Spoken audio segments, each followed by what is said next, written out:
I know what you're thinking. This is just another video game pasta. However, this isn't true. My experience has been unlike any other. I was innocently playing Final Fantasy VII on my PlayStation 2 for what was probably the 10th time. I never seemed to get sick of that classic game. I was flying on the airship on Disc 2 when I suddenly remembered that a hidden scene would be reviewed in Shinra Mansion if I returned to it on Disc 2. Apparently, the scene depicted the true events behind the Nibelheim incident, specifically Zack rescuing Cloud from the mansion's basement in a flashback. I eagerly landed the highwood near the Nibel Mountains and walked into town. I truly regret doing that now. Instead of the normal music that plays when I enter the town, the creepy music that you hear when you see Genova's headless body in the Shinra building was playing. Not only that, it was much louder than normal, and accompanied by an occasional heartbeat sound. The town itself also seemed off, as the windmill wasn't spinning and Sephiroth clones were gathered around the outside of Shinra Mansion. When spoken to, they only screamed more loudly and realistically than I thought possible in an old game. No text box would come up when they were spoken to either. Despite my growing fear, my inner nerd told me to press on so I could learn the truth.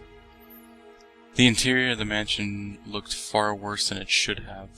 Deep scratches from untold monsters covered these walls, and the bodies of many NPCs and a few Sephiroth clones littered the floor. That haunting Genova music was still playing, and blood was pooled around most of the bodies. When spoken to, the bodies would disappear, but the blood would remain. Nothing like this had ever happened to me in a game before, so I was, and I still am, genuinely afraid, yet I felt I had to press on to satisfy my regrettable curiosity. As I came to the stairs, the gigantic skeleton of the beast, Lost Number, was hanging across the stained glass windows. As I tried walking past it to another room, small flames burst forth in its eye sockets. I heard it say, "This mansion is the beginning of your nightmare, one that shall never cease." It then laughed a terrible, guttural yowl. Then its bones collapsed, leaving nothing but white dust. I nearly shut the game off then and there, since there was no voice acting in that game, and the graphics were becoming increasingly realistic. Foolishly, I swallowed my fear and descended the spiral staircase into the basement of the mansion. In the dark, earthen passageway leading to the lab, I knew instinctively that dark things were afoot here. Unfortunately, I was correct. As I walked past the room where I found Vincent earlier, I saw that the door was made of bones now. They almost looked like the bones from guard hounds, as the signature tentacle was present among the bones. Luckily, Vincent was not in my party at the time. I shudder to think of what would have occurred if he had been. The Genova music was still blasting away, and the heartbeat was becoming increasingly common. As I reached the lab, an FMV began to play, but not the one I came to see.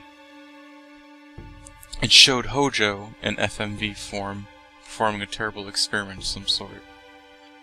There was a body on the operating table, but not Vincent's like it had really been. Instead, a gargantuan fusion of beast and what had once been a man lay on the table. It was at least 10 feet tall, probably more, and had red eyes staring into oblivion.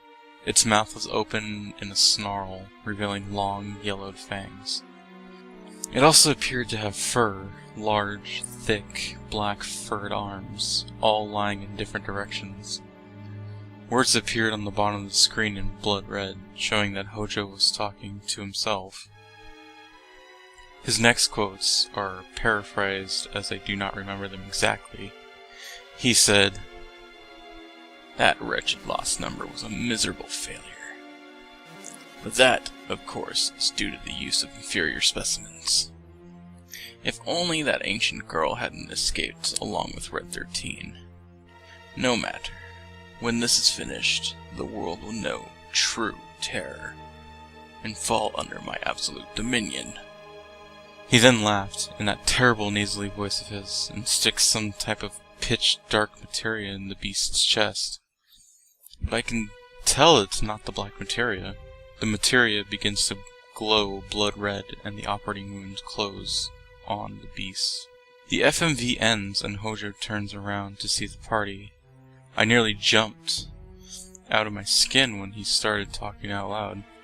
"Ah, my pitiable test subjects are finally here," said Hojo in his whiny voice.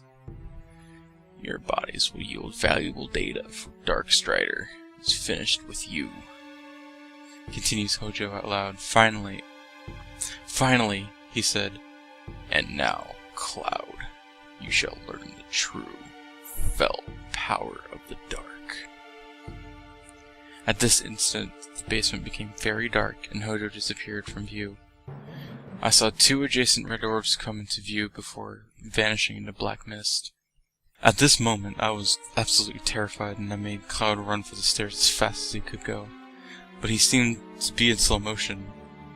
As I was about to reach the long spiral staircase, the Darkstrider materialized in front of me. The Darkstrider said in a demonic voice, "You cannot escape. He who walks beyond the light."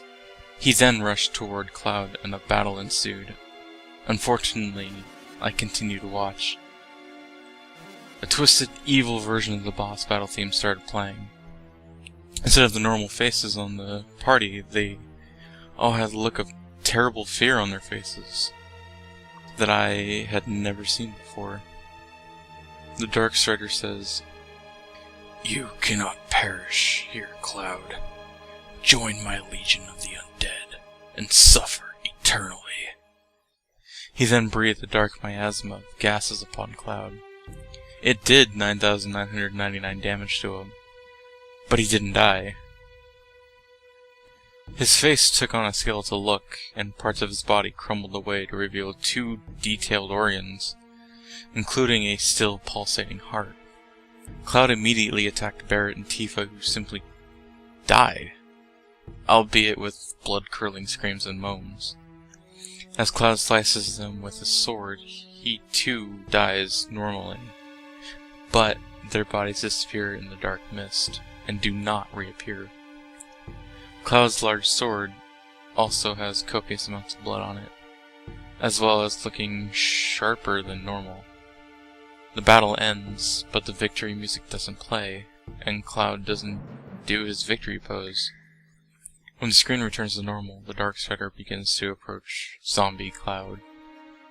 I watch transfixed with horror, horrendously afraid of what he will do.